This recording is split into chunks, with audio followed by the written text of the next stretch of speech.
Hello everybody, and once again welcome back to Financify YouTube channel. Today in this video I'm going to show you how you can remove moving average on MetaTrader 5 app. So make sure you follow my step till the end.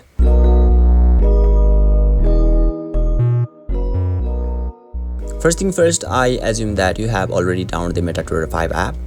And once you open it, and make sure you are already logged in as well. And now right after that you will be able to see the interface or dashboard or watch list of the MetaTrader 5 apps on in the screen. So now you can see there is a tons of symbols in here, so let me choose any of them because the process is gonna be same. So let me choose URUSD, and you can see there is a chart, so you need to select the chart.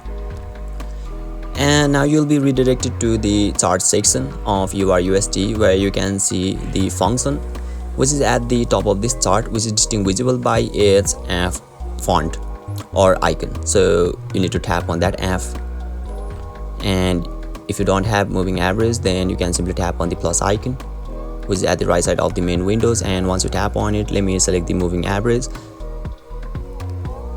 and let me finally tap on the done.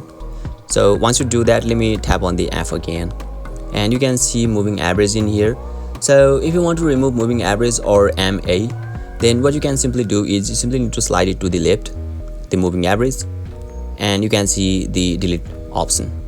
So you need to tap on the delete option, and you'll be able to remove moving average from MetaTrader 5 successfully. And if you want to add it again, then simply tap on the plus icon, and the process is same. So basically this is how you can remove moving average on MetaTrader 5 app. And if you still encounter any issue during this process, feel free to leave a comment and I'll be happy to assist you. If you found this very helpful, please give it a thumbs up, and if you are new to this channel, make sure to hit the subscribe button and set the bell icon to on so that you can stay updated with our latest content.